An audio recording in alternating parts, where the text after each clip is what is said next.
Hello, everyone. Welcome. I'm seeing a couple attendees coming on through here.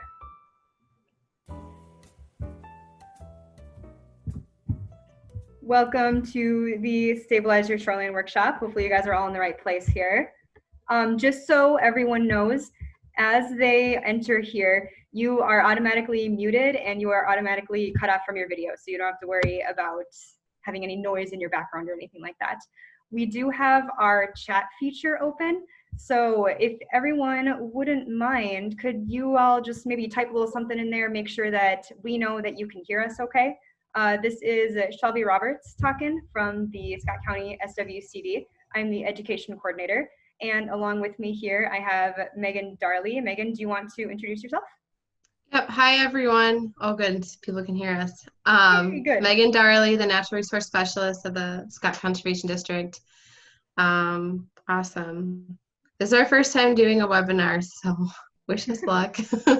We will do our best to make this go smoothly. Thanks for everyone taking time out to come and listen tonight. I think the rain worked in our favor, so sorry it's not a nice night, but glad you guys are all here watching us and listening to us about Lakeshore.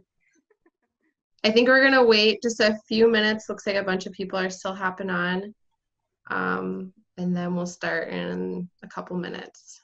So everyone get cozy, get a cup of tea for yourself. Yeah. And thank you for using the chat here. We can see your answers. Glad that we can hear each other properly.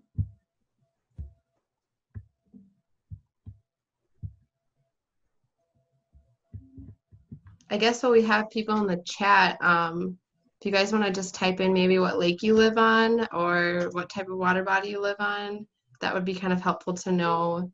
We work with all the lakes in Scott County, but there's certain ones that have different issues, so I can touch on some of those. Nice. O'Dowd, Spring Lake, Viola, Minnesota River, Cedar Lake. Nice. Markley, Cedar Lake. Oh, like all of them. Cool. A good mix. Yeah, good variety. All spread out. Ottertail, no problem. Lakeville. Cool.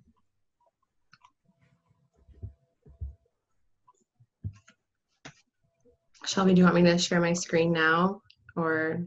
Sure, yeah, let's start doing that. There you go, should be able to do it now. Perfect, all right.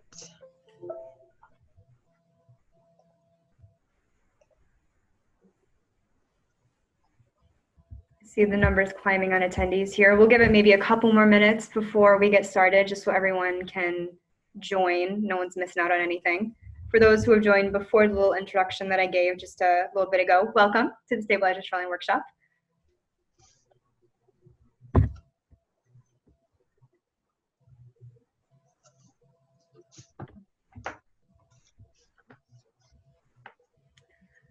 So a couple bits of just housekeeping stuff before we get into our presentation. As some of you guys have already seen our chat feature right here, that's what we'll be using to handle any questions that you might have during the presentation. There's one spot kind of in the middle where we will pause and do a brief Q&A for folks who have any questions regarding the first part of the performance. At the very end, we'll have another Q&A to handle any of the rest of the stuff. So I'll be monitoring that, and if you have any burning questions that happen during the presentation, don't worry, we will get to those at some good breaks. So feel free to type away.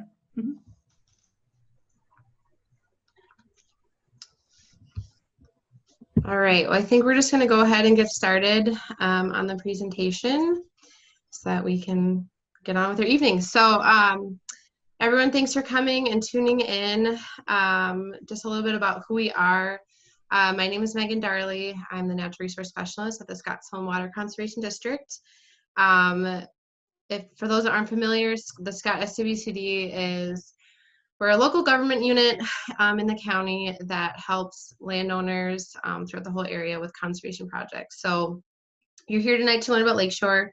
But just a heads up, we do a lot more than just that. I personally work with people that do rain gardens, some urban conservation, pollinator plantings, and then we also do things like stream bank stabilization, wetland restorations, native prairie restorations, and then we work a lot with our ag producers and farmers to do conservation on their land. So what we're going to talk about today is relevant to you guys, which is a small part of what we do and the types of projects that we fund. So if you have any other areas that you have questions on, we're a resource for all of that. Our partners are our watershed districts, the Scott Watershed Management Organization, and the Prior Lake Spring Lake District. So we thank them for helping fund this resource for you guys. So you are all here today, most likely, because you live on some body of water, and you may be experiencing or have questions on any of these following topics. Maybe you have erosion on your property. Maybe you're concerned about the quality of water on your water body, or maybe you're just looking for a little bit more diversity in your properties, some more habitat, something to better the wildlife in the area. And we're going to address all of those things in the presentation. So shoreline erosion is probably the one people are most concerned about. Both these photos were taken in Scott County on lakes, unfortunately. We see them all the time, and we help people address these.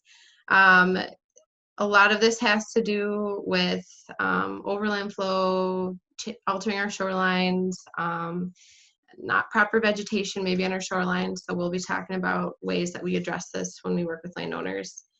But let's look at water quality. Hopefully none of your lakes look like this, but we do see this often, especially in the summer when it gets really hot.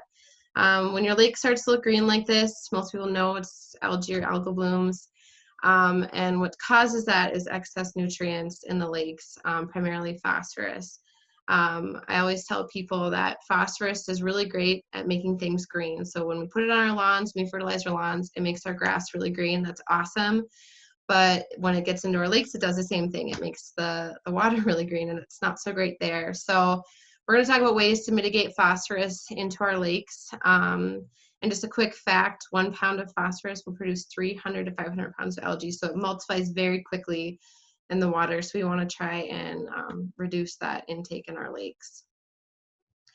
So many of the lakes here in Scott County are very developed. We live on our lakes. We love our lakes. We're lucky in Minnesota that we have the opportunity to live on these beautiful places. But of course, when that happens, we're altering our shorelines. So this is actually Minnetonka, this photo, but it just goes to show how much of that shoreline has been changed because of development. We have roads, we have buildings, we have concrete driveways and parking lots, and we've converted a lot of the natural vegetation to turf lawns. So when that happens, when we alter our lake shore, we're going to alter our lakes. Really commonly, people will come to us and they've got properties that look like this. And this is not to shame anyone that has rock riprap. It's very normal and it looks beautiful in a lot of cases. But unfortunately, when we do something like this that isn't totally natural, there are some consequences to our shoreline. So we will not be talking about stabilizing your shoreline with rock boulders like this today, but we will let you know about other ways that you can do it that don't quite look like this, and we'll talk about why. So I always like to compare when people wonder why the quality down here isn't as great as other places. I like to talk about the Boundary Waters canoe area and kind of give that perception or perspective. So obviously all these lakes up there are completely fishable, they're swimmable, and the water is very drinkable. You can actually dip your cup into these lakes and drink the water. Probably shouldn't always do that. I don't know if I should make that recommendation, but I've done it. The water's clean, and that's because everything around it is natural. It has been altered. There's a lot of green space for water to infiltrate. There's no chemicals up there. It's all very obvious. It's all nothing groundbreaking. But what we want to try and do is try and recreate some of these natural shorelines in our urban developed areas to hopefully have water that's more fishable, swimmable, maybe drinkable. So when we talk about a natural shoreline, this is kind of the typical image. I know some people are probably looking at this saying, my shoreline doesn't look like that and it's never going to look like that again. That's okay. But I just want to go over what makes a shoreline natural. There's 3 different types of vegetation. We have the shoreline vegetation, that's our trees, our grasses, our sedges that are growing on the banks. We have emergent vegetation. That's the vegetation that grows in the water. This is actually really great for breaking up wave action. And all these are good for erosion control and for wildlife. And then even things like drifted in logs and snags are actually really good for all three: wildlife, habitat, erosion control, and water quality. So if you have parts of your shoreline that aren't maintained, feel free to leave that. It's good for habitat, and it will actually protect against some wave action. So obviously we don't expect everyone's shoreline to look like the last photo, but we certainly don't want it to look like this photo either. This is really common when we see turf lawn right up to the lake. We're mowing it, we're fertilizing it, and then it starts slumping like this, and people start to wonder, well, why is my bank slumping? And what we're proposing is an alternative to this turf lawn up next to the lake by doing buffers, native pollinating grasses and flower buffers. And the reason why these are really effective, we'll talk a lot about it, is the big ones is that they help infiltrate water, they help reduce runoff, they slow down the water from getting into the lake, and these deep root systems actually stabilize our shorelines. So this is going to be a primary component of almost all of the practices or projects that we do with shorelines, is some type of upland treatment or a native buffer. So we're going to talk about upland treatment a lot, so we're going to go through it right now, and this is what we mean by when we talk about upland treatment. It's these buffers that are going to slow runoff from lawns. They help infiltrate water into the soil because they have these deep root systems. And when they do that, they're filtering pollutants into the soil instead of getting into your lake. And that's going to prevent those algal blooms, that phosphorus, from getting into our lakes. It acts as a buffer, as the name says. Vegetation that is thick and deep like this is actually really good at preventing wave action and erosion from wave action. It helps hold your soil in place, and it actually dissipates the energy from the waves. These are long-term solutions. We believe that shorelines that are stored with buffers like this will actually get better and better over time, more stable, and need less maintenance. And of course, we know that our native plants and grasses are really great for pollinators, for wildlife habitat, and they're really beautiful too. So here's if you take anything away from this workshop today, I hope that it is maybe just this image, if there's just one thing. This is why we recommend doing a native plant buffer over turf lawn. So if you look at this diagram, it's the root systems of prairie plants, and you probably didn't even notice, but on this left-hand corner here, that is how deep Kentucky bluegrass or turf grass roots are, about a maximum of 2 inches. So that doesn't have a lot of holding power for water. It doesn't have a lot of stabilization power. It can only stabilize about 2 inches of your soil, and that's why you see a lot of sloughing when you have turf lawn that goes right up to your shorelines. Whereas these native plants, they've got 15-foot deep roots, up to. And not only that, but they have very dense roots, as you can see from this photo. I mean, they spread feet in diameter to really hold your ground in place. And so yeah, these are the 4 things that we look for when we have native plants. They're going to stabilize our soil. They help reduce compaction. The roots actually break apart the soil so that you can actually infiltrate water quicker, so that it's able to absorb more water during a rain event. So yep, they're infiltrating and holding water, and of course we know that they're pollinator friendly and they're great for habitat. So this is kind of the big argument of why we recommend doing a buffer, is that they do all these things, and they're native to here, natural. And of course, they're beautiful. Many of these plants you've seen in prairies, but when planted on shorelines, they're just as beautiful and provide lots of color throughout the year. So a little bit more on these buffers. These are 2 projects that were done in the county that are established. If you are a lakeshore owner right now and you have existing riprap or a retaining wall, and you just want to do a little something extra for your shoreline, you can still do a native lakeshore buffer. It doesn't have to go right to the lake, and that's why this is a great practice that you can do on your property. It can be done on really any shoreline, but of course it's the best when it's really steep and maybe you don't want to mow it anymore. Maybe it's been difficult to get up and down that area anyways. Plant a native buffer, some native plants. They're going to help hold that in place and reduce the time that you're spending taking care of that part of the lawn. They also can provide privacy. Some of these plants can get quite tall. We do have some that are shorter, but that's another added benefit. But you can add them to any type of shoreline. That's the nice part about these buffers.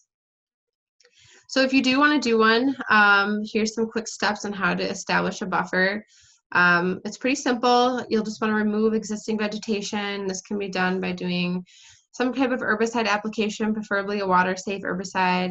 You can use a sod cutter if you have sod to remove your sod.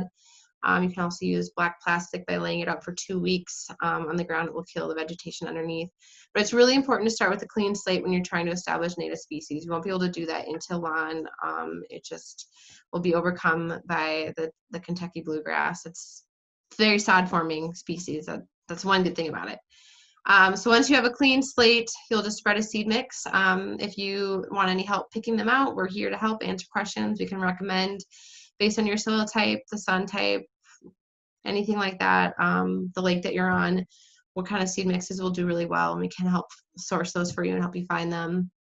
After you do the seeding, you definitely want to, you don't want to leave that site bare, so you'll install some type of erosion control blanket, preferably one that's 100% biodegradable, and tack that in place. So this was a project that was actually done on Markley Pond. So I saw someone in here was living there. So this is a project that you'll be able to walk by and take a look at. The thing to note about doing a seeded native buffer from a seed mix is that it takes about 2 to 3 years to fully establish. And we'll talk about that in the maintenance portion.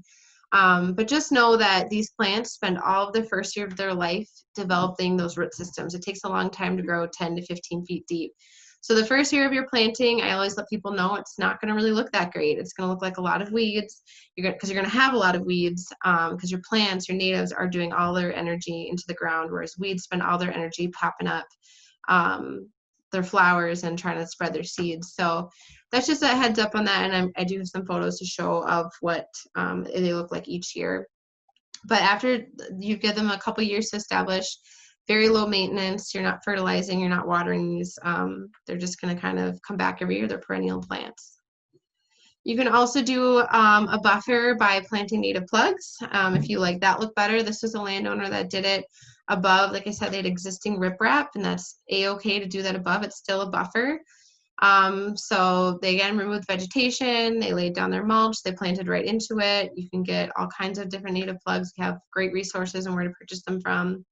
These take a little bit less time to establish. So the pros and cons of doing plugs over seeding would be that plugs will typically start to bloom within the first 1 or 2 years. You'll have beautiful flowers growing right away. It looks a little bit more manicured, which is always a good thing if that's the look that you're going for. But just know that you will, if you want it to stay looking very manicured and clean, you'll have to spend a little bit more time weeding. And you will need to water these plants the first year, unlike your seeding where you really won't have to do a lot of watering after the first couple weeks that you planted. So just the pros and cons of them, different looks, but really the same result. You're putting a buffer in between your grass and your lake. So here's a project that was done. This is on Prior Lake, and this is just to show, the first top left picture is what they're trying to look for. They didn't really have erosion. They just had, that grass going right to the lake, and they were seeing a lot of algal blooms. You can see that on the shore there. So they seeded it, blanketed it, and then the bottom 2 photos are the second year of its growth. Another just quick little side note, you'll see in this particular instance, they have a lot of black-eyed Susan. That's what all the yellow flowers are. Really, really common for those to be kind of prolific the first growing season, but the following seasons you'll have more diversity, but those are just the ones that come up really fast and strong. So that's why they have a lot of yellow on their property, but they have more species than that in their mix. And you will note that these are a little bit taller. This particular landowner wanted some taller species on their property. They enjoy the privacy. They like to kind of sit underneath their deck and not have all the boats driving by look at them, so they enjoyed that part of it, but there are mixes that are a little bit shorter. Here's another shoreline that was restored with a buffer. This is on Mill Pond, actually in Jordan. So here's the planting of that first year growth, and this is basically to show that yes, it doesn't really look that great, and we're aware this is the first year. It's a lot of weeds, it's a lot of grasses that are just kind of popping up. This was about a month or 2 after it was planted. This looks like midsummer. So the first year you're just gonna be battling weeds. You're gonna be constantly mowing it down. It's completely normal because the following second and third year, this is what her shoreline looked like. So lots of diversity, lots of color, and very little maintenance once it's established. And then here's a few other shorelines that were done in the county with some nice native buffers now that they're established. Lots of good color and just a good alternative to having turf. So I talked about the maintenance plan, and I don't expect everyone to sit here and read this little bullet point that I have here, but I just want to show this is something that we'll give to landowners when we work with them. The biggest thing when you're establishing a native buffer is that you need to be mowing it throughout the whole first growing season. So anytime your species get above a foot tall, you're going to be mowing it down. Mowing will actually suppress weeds, it'll kill weeds, and it won't kill your native plants. It'll actually encourage them to just spend more time growing deeper roots. So when you mow or you clip native plants, they just put all their energy into the ground instead of trying to sprout up. So I know sometimes people get a little sad because at the end of the first year, they're actually going to start to get some flowers blooming, and we still are like, nope, you should really still mow. And it's hard for them to push that mower over those calm flowers, but just know that they will come back stronger and more beautiful than ever. The second year, after you've done a whole season of just mowing it, anytime it reaches a foot tall, you're going to mow once in the spring, and then you're essentially done with the mowing. You're going to let it come and grow up and fill up, and then it's just spot spraying or spot weeding the next following 2 years. We don't recommend weeding the first year because you might pull up dormant seed that hasn't fertilized yet. So if you have weeds in there, just mow them down. Don't try and hand pull them out. Don't try and spot spray the first year. Just keep mowing. It's the best and easiest way to do it. And then third year and beyond, you might need to do a little bit of supplemental seeding or planting if things didn't grow up as well as you would like in certain areas.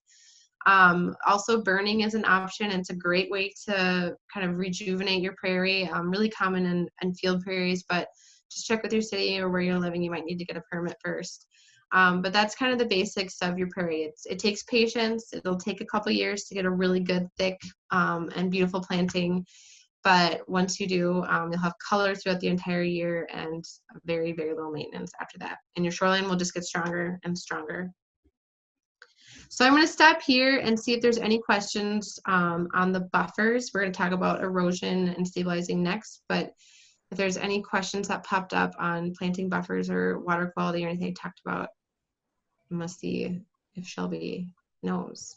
Yes, there are a couple questions here. One comment about Lake Markley, how it seems to flood every spring. Any kind of strategies that you might be able to partake on how to battle some of that yearly flooding and how a buffer can help with that?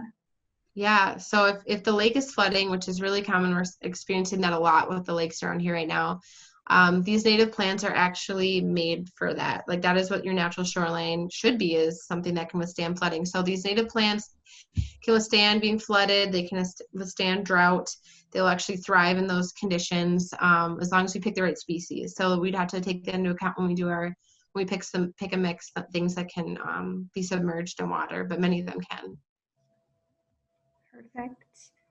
We had one question of, if you don't have grass right up to the lakeshore now, do you need to kill all of the existing plants or can you overseed into it? If you don't have grass, well, it depends on what the plants are. If it's, weedy, basically you want a clean slate to do any type of planting. So if there's weeds and things like that, you would want to take those out.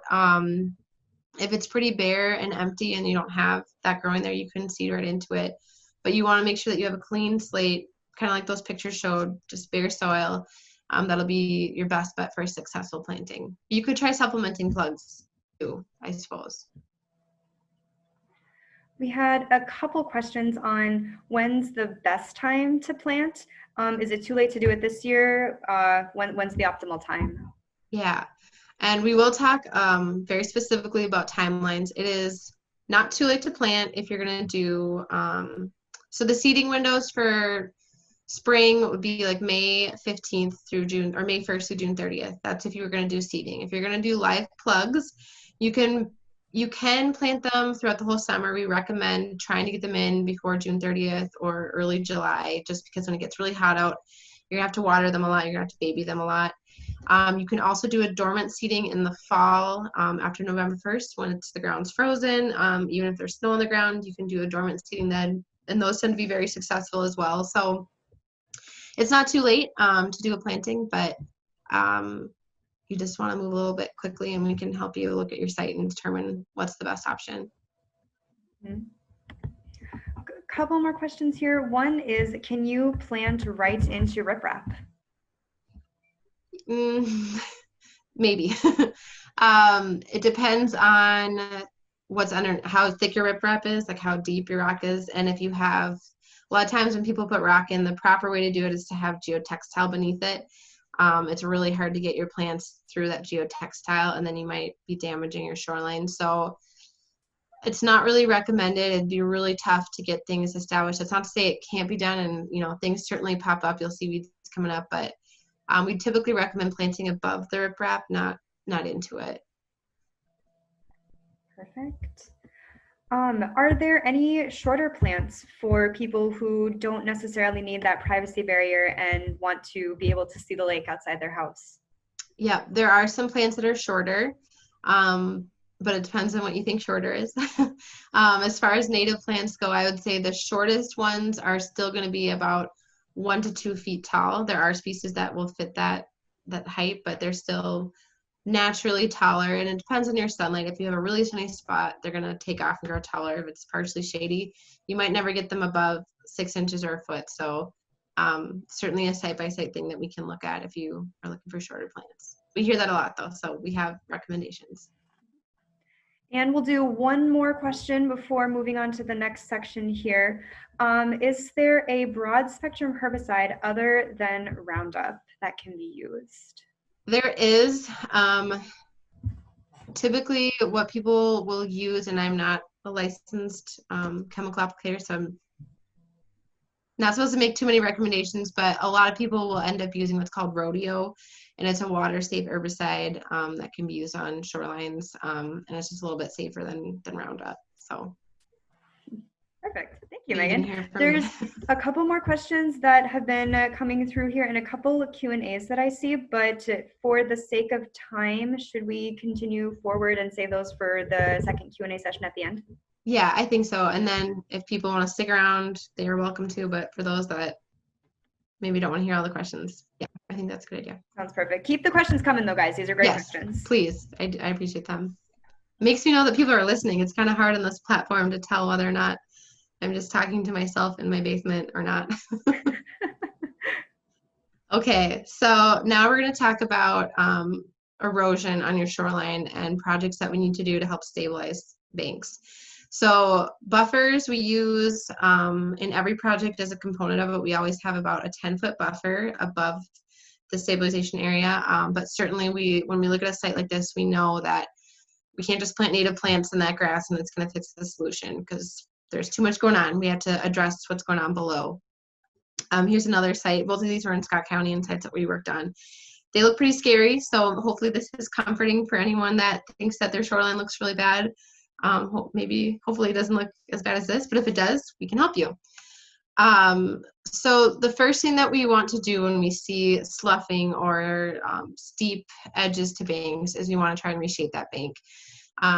The less steep the slope is, the more stable it will be, and the less likely it's going to erode. It's going to be more resistant to ice heaves because the waves are going to be able to, the heaves are going to run up the shoreline instead of into it. And it's also going to be easier to reestablish with vegetation, less steep. It's just always better. Typically, we shoot for a 2-to-1 or a 3-to-1 slope. That's kind of ideal.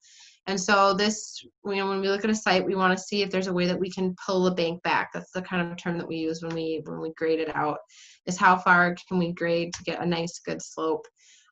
This always is going to involve some type of bringing in equipment, whether it's a skid loader or an excavator.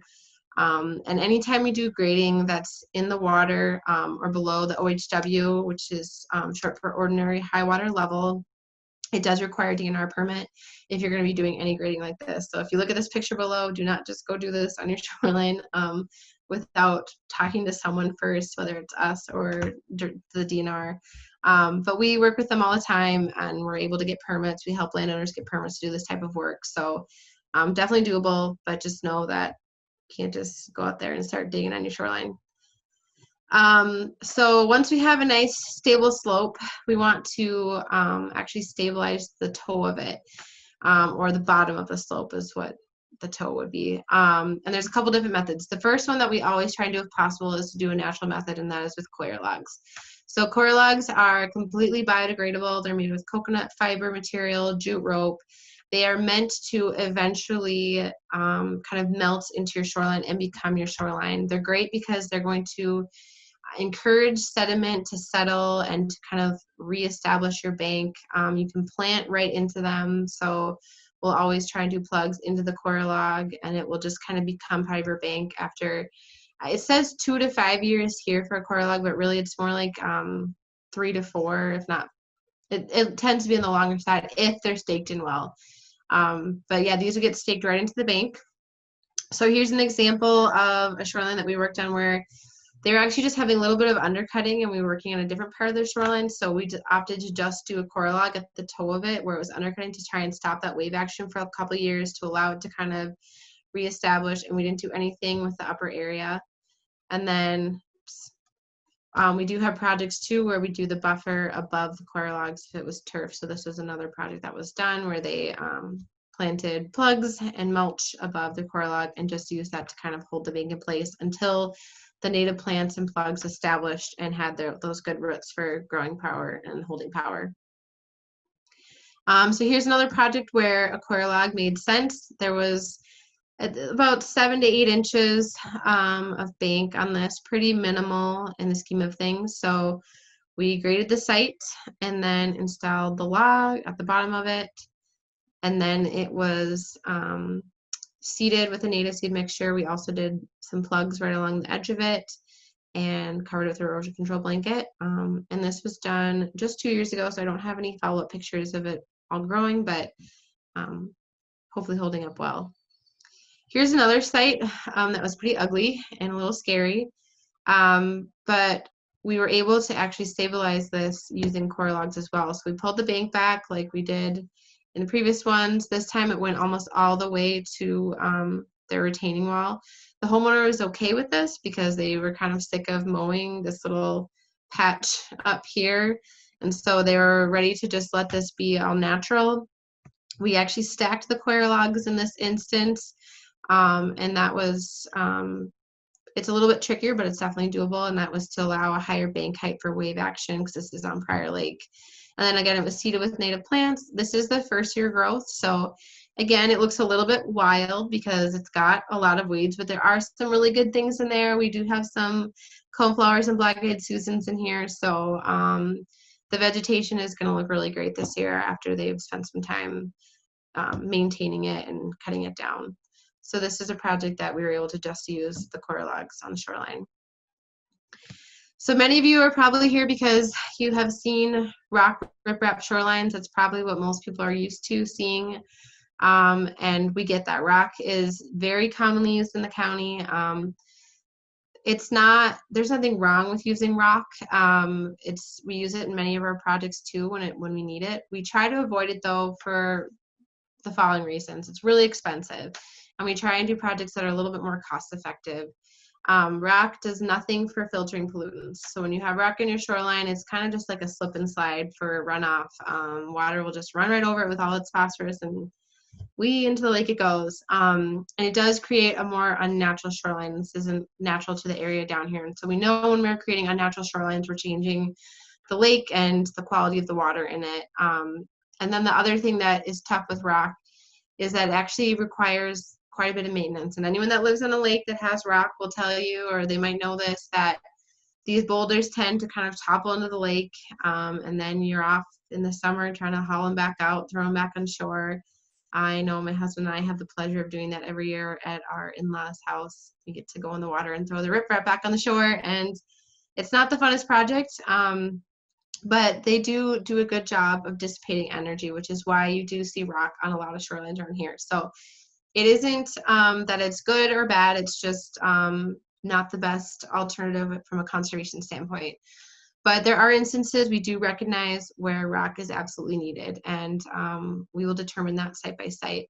Wave action is a big cause, and the tricky thing about wave action on a lot of the lakes that are in the county is that there's not a good way to calculate what that wave action is going to be. We can calculate waves from the lake based on how big the lake is, how deep it is, where the property sits on it, and wind direction, but it's really hard to calculate wave action because these boats just keep changing, getting bigger.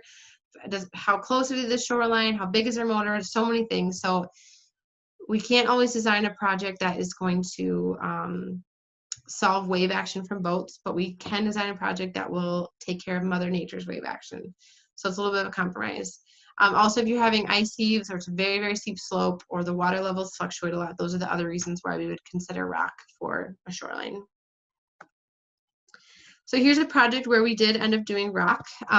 So you'll never see an SWCD project that has, you know, a rock retaining wall or boulders all the way up, but you will see some that look like this, where there's rock to just above the OHW, the ordinary high water line, with a buffer component. And this is probably one of my favorite projects that we did.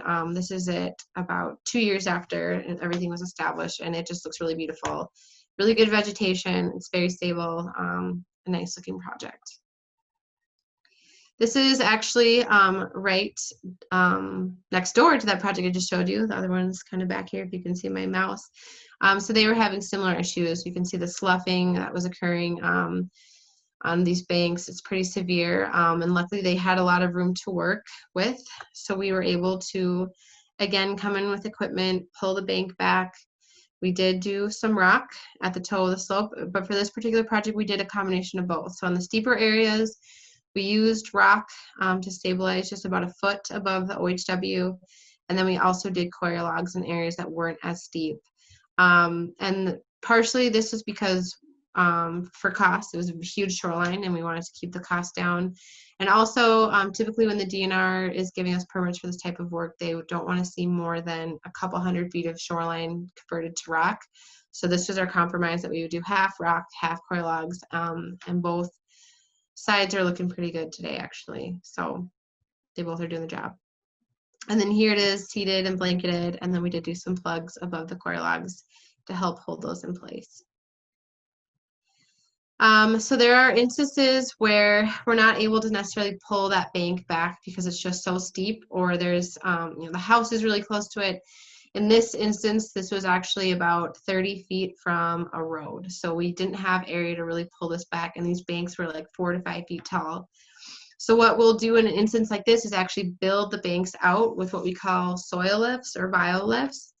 And this is that same bank after the project was completed, totally different site. So how these typically work, that was that picture I showed you before, that big slough. We will lay out rock. This went out pretty far, I would say about 4 to 5 feet in some areas. We're actually building this out we're actually building the shoreline out into the lake. We cover that rock with, we did a neoprene material for the first lift. Lay that out over the rock, and then we actually bring in compost and soil. We compact it down on top of the plastic, and then we wrap it like a burrito and stake it down. So this is the first lift that we did on the site, and because the banks were so steep, we ended up doing multiple of these stacked on top of each other. These are also anchored down with rebar through this lift. And then here is it with the second lift done. So we used a coconut fiber to cover the second lift.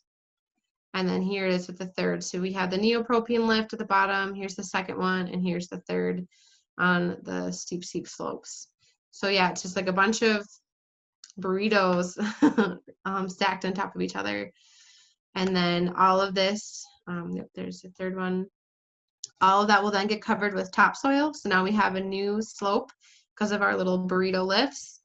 Compacted down, it's seeded with native grasses and flowers because we always do the buffer component. And then the blanket was rolled over the top of it. And there is our finished project. So as you might guess, this was a really big project, and it was not inexpensive, but it was one of the only alternatives that we had for the site because the road, this is McMahon Lake, and so this is Highway 8 back here for any that are familiar. The road was right next to the property, and there wasn't room to build back or to pull back. We did one more project like this just last year. This was on O'Dowd. Some of you might be familiar with this if you're driving on Town Line Ave. There's this little tiny peninsula where, again, they didn't have anywhere to build back. They had these steep shear offs happening on the bank, and they actually did the same thing where we had rock, a little wave break built out, and then we did the soil lifts. We added the blanket, added the compost, wrapped it over top, seeded it, blanketed it, and here's their new shoreline. So here's a before and after of that particular, as you can see, it's just this little peninsula. We have the highway here, and it's just really trying to preserve these last maybe 20 feet of shoreline that they have on the side of the road. And it was about 375 feet. It was a really big project, so looking good. Another quick note I just want to talk about, this was from that shoreline I just showed you. A lot of time people have questions about trees on shorelines, and if they're good or bad. Of course, trees are natural vegetation, so we like to see trees on shorelines if we can. We don't want to see people cutting down all their trees. They do the same thing that native plants do. They take up water. They have these great roots that will help stabilize the soil. In some instances, when a shoreline has experienced a lot of erosion like this one, this tree was actually doing a little bit more harm than good. As you can see, the roots started to grow horizontally instead of vertically. And so when something like this happens, it's a little hard to tell in this picture, but there's almost 2 feet of ground that was excavated underneath from wave action, undercutting, because this branch was just kind of holding everything up, and then the water was able to sneak in underneath. So we ended up having to remove quite a few of these trees on the shoreline because over time, if you have a tree with lots of bare roots like this exposed, eventually your tree is going to die. And it could be 10, it could be 20, it could be 30 years, but if it's getting to the point where it's looking dead and a lot of the roots are exposed, when that tree goes into the lake, it's actually going to pull all the shoreline with it, and then you'll have a big mess. So sometimes we do actually recommend removing trees if they're getting really close to the shoreline. This is another example. This one, I would say it's actually doing a better job holding the shoreline in, but it is eventually over time going to create this little kind of crevice underneath where water and dirt is going to get in there and start to excavate out. So site by site, we look at trees, and sometimes we do actually recommend removing them to save your shoreline. I just want to throw out one more kind of alternative option for lake shores for people that are maybe looking for a really quick, simple, and inexpensive fix, and that would be to do willow live stakes. For anyone that is familiar with willows, they grow like crazy on stream banks and shorelines. We do this a lot on stream banks, actually. You can cut the stakes, you can cut branches right off a willow tree, you stick them right into the ground, and they will immediately start to resprout and regrow just from the stakes. They hold the shoreline in place. They can get really prolific and really thick along the edges of the banks and actually stop wave action. So this is just a really quick and easy way to try and stabilize your shoreline if you have a lot and some of it's really natural and you just want to keep it that way. Willow stakes are a good idea. So there's a shoreline that they did willow stakes on it. Here they are growing up a little bit more. And then this would be after about 5 years of establishing. They grow pretty fast. Now you have this nice big wave break. It's really vegetated. It's got lots of roots holding in place. This isn't for everyone. It's not the, best for recreation type shorelines, but it is a good option for areas that you don't want to maintain and want to protect. So you probably looked at all these projects that I was talking about and are wondering, well, how the heck did people do projects like that? And the first step would be to have someone from our office, myself, or there's others as well, come out and take a look at your lake. It's really, really hard to provide recommendations for a lake without seeing it.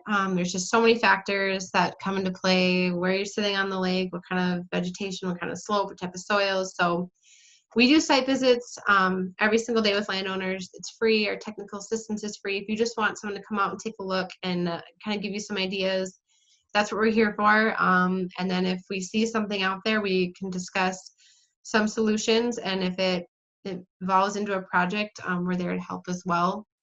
So when we do site visits, we always want to discuss what's causing the erosion. We can try and determine if it's coming from runoff from the property, if it's wave action, if it's just a lack of vegetation or the wrong type of vegetation. We'll discuss maybe what's causing it.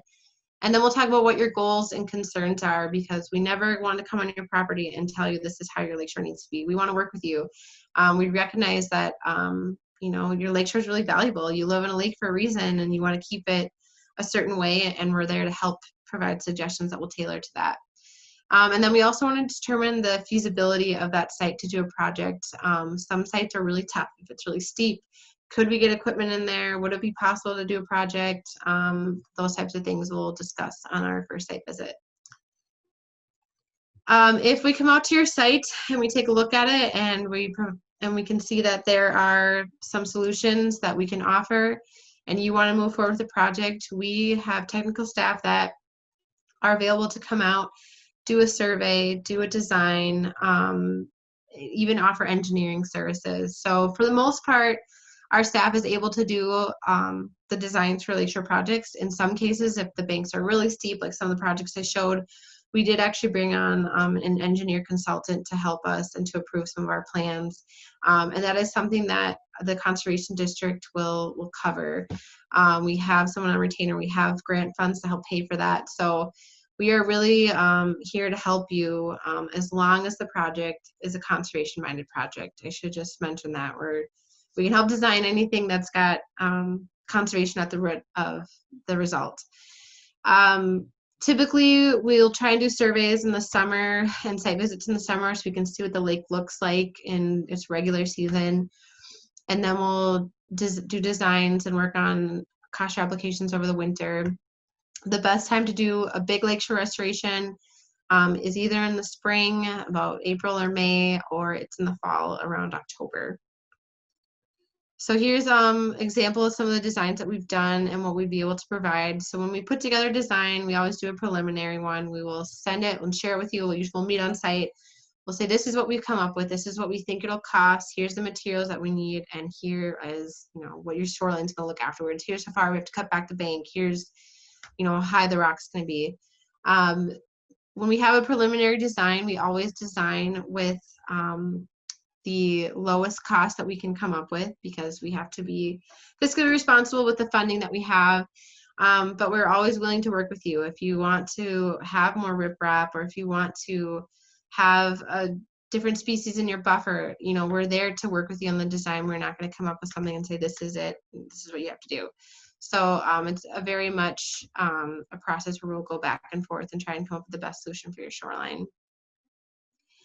So here's probably where people are gonna get very interested, but we do have not only a technical assistance program, but we have a financial assistance program. So like I mentioned, all of our site visits and technical assistance is free. If we come out there and just provide recommendations, it doesn't cost you anything. If we do have a project that's going to require engineering services, we do have a lakeshore escrow agreement. So you would pay a $250 escrow. And this is basically just to cover the cost of us having to bring in an engineer and the time spent doing the design. If you go through with the project, we produce this engineer design and you love it, and you install it, we actually reimburse it. But if for some reason you just decide you don't want to do the project anymore, that's the only time that we would keep the escrow. And that was, like I said, just to cover the engineer's costs. And really, it's just to make sure that you as a landowner are really serious about restoring your shoreline from an environmental standpoint, and using our help to do that. So funding and cost share. We can fund projects on lake shores if they are conservation projects. And we do this with grants that we receive and from our partners at the watershed districts. So the money that funds these projects are taxpayer dollars. So we have to be very, very careful with that. And that's why I mentioned that when we do projects, we want to make sure that we're doing them as most cost effective as we can. The funding is an application-based funding. It needs to be reviewed by our staff in the office and then approved by our board of supervisors that represent us. And then in some instances, it will even be reviewed by the Watershed Planning Committee, which is a metro-based board. So all of these projects go through a very rigorous review process to make sure that these are absolutely essential, that they're going to benefit more than just the landowner, they're going to benefit the lake and all the people living on it, and that the cost benefit makes sense for the resources that we're protecting. So I have on here a couple of things of what things that cost share assistance is dependent on. It has to be a natural resource or conservation project in the end. Like I said, it can't just be a rock retaining wall. There's got to be a component that's going to be serving water quality and habitat and wildlife. If the project is crazy expensive for a really small environmental benefit, that's one reason why it may not be funded. And the feasibility is a big one. Can we get equipment down there safely? And can we do the project from a feasible standpoint? That would be a reason why maybe it would or wouldn't get funded. And then, of course, we don't have unlimited funds, so every year it's a little bit different, and it really is dependent on where you live in the county, what lake you're on, what watershed district you're in. We have different grants that can only be used in different parts of the county, so funding is, it changes year to year. Right now, we do offer cost share for, if you're just doing a buffer, if you're just doing a native planting, right now it's 50% of the approved cost estimate. That's what we would be able to reimburse. If you're doing a full stabilization, you have a lot of erosion, we need to bring in equipment, we need to do grading, we can actually pay for up to 70% of our approved cost estimate. And then just know that any cost share that exceeds $20,000, if you're going to be receiving that from the district, it has to actually be recorded on your deed so that legally, if you were to move and sell your property, that practice would stay in place even if you were gone, because we want to make sure that if we're spending a lot of money on a project, it's going to be there for the long term. So this is kind of the maybe boring things, but important things to know. This is what your cost share application would look like. Here's an example. This would all be prepared for you by your technician that you're working with. They would give you the final one. Here's the cost estimate that we think it'll cost. Here's the design. Here's the application. You would review, sign off. We would present it to our board for approval. It is a 10-year agreement. So if you do a restoration project of any type, you are expected to keep it installed for a minimum of 10 years. And again, this is to ensure that our funding is being used wisely and for the longevity. And then it is a reimbursement program. So you are expected to pay for the project up front. If we need a contractor, you as a landowner would be responsible for getting bids and for hiring the contractor and then paying them. And then we would reimburse afterwards after the project's been certified. And just an FYI, we do status reviews on all projects that received funding. And this is more to just make sure that they're working properly, that what we recommended is going well. The shoreline is stable, provide recommendations, but we do come up periodically throughout those 10 years to make sure that the project is still looking good and as we designed. So timeline questions, I know some people asked. So if you want to do an upland buffer or restoration native planting, typically if you do it through our program and you want to receive financial assistance, you can usually get that done within about 1 to 2 months of meeting with us on site. They're really easy projects, very simple application for funding. It just needs to get approved by our board, purchase plant materials, and then actually install those plantings. So those can be relatively quick. They can be done this summer, they can be done this fall. If you're looking at a site and you have a lot of erosion and we're going to need to do some design, some surveying, some engineering, realistically, to get that project in the ground, it could be anywhere from 6 to 12 months. And that just depends on the site, depends on what funding we have available. If contractors are available, that's really one of our biggest hang-ups, is finding contractors that are willing to do this type of work that aren't completely booked for the year. That's probably the biggest thing to line up. We have funding for many projects already set aside, designs approved. We just need to find someone to do the work, and that's really on the landowner to find that person. So just so you know, it can take a long time to get these done, but we like to make sure that they're done right, that we're all on the same page, and that we have, you know, the funding and a good contractor available to do it. So those are some of the things that we need to do before your project can go in the ground. Again, seeding windows are May 15th through June 30th if you're doing a buffer, or after November 1st. And then you can do live plants really anytime May through September, but we would just recommend earlier in the year before it gets really hot. So that's that. And then just so you know, I mean, we talked about contractors and designs and applications, all this stuff. You'll never be left alone as the homeowner or landowner to figure this out on your own. We are here through the whole process. That's me and the waiters on the site. That's one of our other technicians. Like, we are out on site during construction to make sure it's being constructed as designed. We're out with you to do site visits. We help you with the application.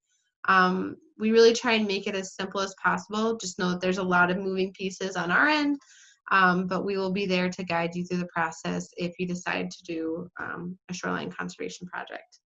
So I think I am done with talking to myself in my basement. And I just want to thank everyone for listening if you made it through that whole thing. And now I think we'll open it up to questions. Perfect. We have some really, really fantastic questions in here too. Let me go through here. There's one question that I think would be beneficial to talk a little bit on.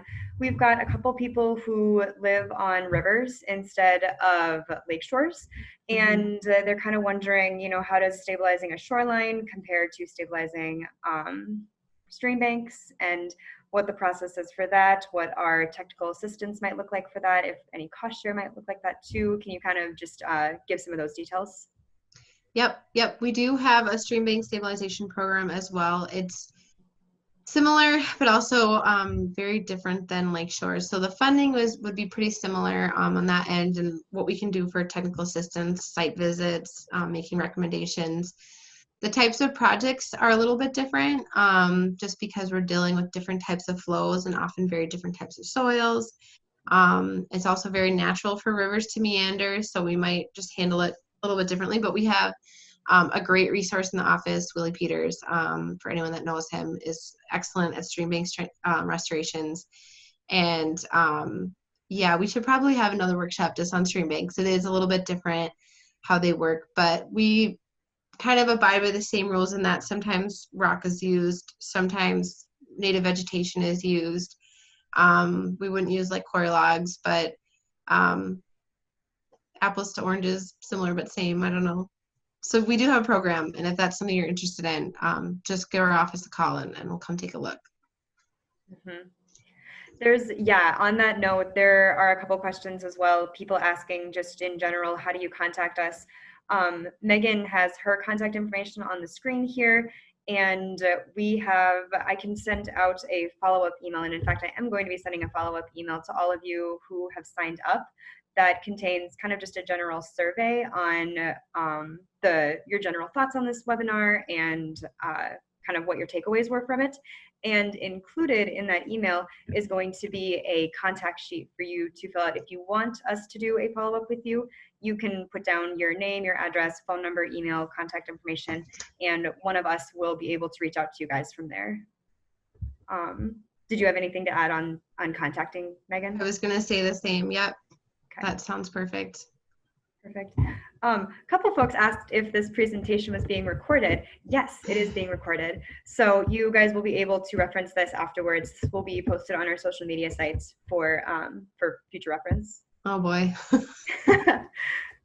Your abundance of information, Meghan. Let's see here. Does the SWCD have a list of contractors who do these restoration projects? Yes, yep, we do. We have a whole packet of resources that we will be willing to share with anyone. So yes, we have contractors, we have places to source native plants and seed mixes, planting plans, all kinds of information like that we'd be happy to share. Just let us know what you're looking for. Perfect. Some more technical questions here. Do you have any more information on live willow cutting plantings? How long, question mark, what size, question mark, how deep, general? Yeah. Yep, I can definitely share some handouts if you have questions on that, just like little planting plans. Really, really simple though. You can harvest the sticks. You want them to be about 1 to 2 inches in diameter. And you cut them at about 2 feet long. And then just make sure that when you cut them off of the ground, like if this is your willow tree, I don't know if you can see me, if you cut here, wherever you cut from the ground needs to go in the ground. So don't put it in upside down, otherwise it won't grow. But that's really all you need to do, is to make sure that you're sticking them in the ground the correct way, about 2 feet long and about 1 to 2 inches in diameter will make a good willow stake. And you want to put them about halfway into the ground, half of the stake in. Couple questions here about coir logs. What can be planted into coir logs and where can you get them? So typically we'd recommend planting like sedges into coir logs because those just seem to do really well. Because the coir logs, when they're installed, are about half submerged in the water. So you want some plants that can just basically live in water at all times. So some water-loving sedges would do great in them. For purchasing them, it's a little tricky. There are some suppliers in the area that we have on our list that are contractors. We'll normally get them from, like Brock White Construction, I know has them. There's a place over in St. Bonifacius, and now I'm forgetting the name. We do have a list of places to purchase them, but it's a little bit trickier for just a regular landowner to get, you know, one or two of them because they typically sell in bulk. So if that's something you're interested in, just let us know and we can try and help you steer you in the right direction. Perfect. Any general recommendations for planting on a rather steep bank? Yeah, if it's really, really steep, first be careful. And then second, you want to make sure that you're going to be using some type of erosion control blanket. If it's very, very steep, you might want to consider doing plugs over seeding just because you'll have a better chance of those actually staying in place but not shifting down the bank.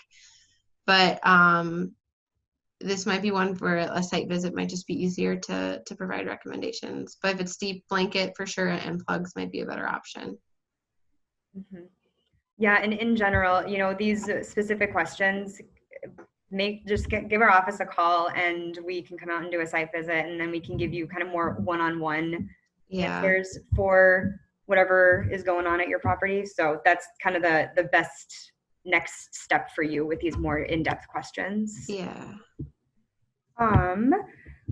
Deb says, thank you. I learned a lot. Big fan of native plants. Thank you, Deb. Thanks, Deb.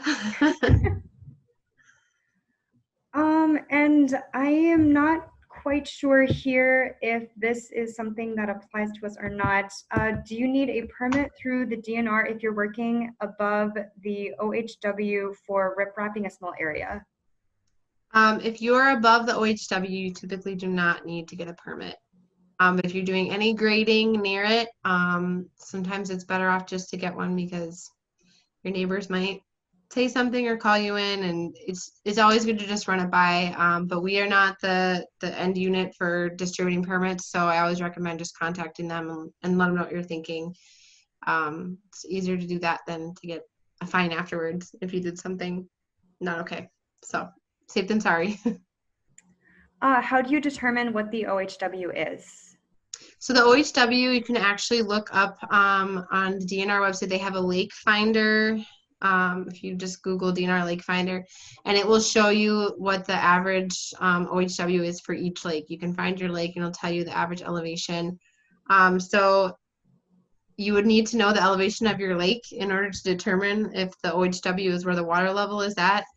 I know like on Prior Lake, there's a little gauge and you can see like they have a website on the city that will tell you how high the water is. But to get the actual elevation, you would need to get that off the DNR Lake Finder app and then have a little bit of knowledge on what's normal on your lake. Perfect. So looking through here, that is kind of all of the questions that I see right here. Maybe we'll wait around just a couple more minutes to see if any other things come on in, but that kind of wraps things up in the chat and from the question and answers that I can see here. Great. Well, thanks everyone again for spending your Tuesday night at your computer listening to us talk. We do appreciate it, and feel free to reach out, email, phone call. You can call our office. I do a lot of work with the Lake Shores, but there are also others in the office that do as well. So if you call the office, it might be me coming out to your site, it might be Shelby, it might be someone else too. So just a heads up that there are lots of very qualified staff at our office that can help these types of projects. Yes, thank you all for coming. Thank you for your time. Thanks for your questions. Yes.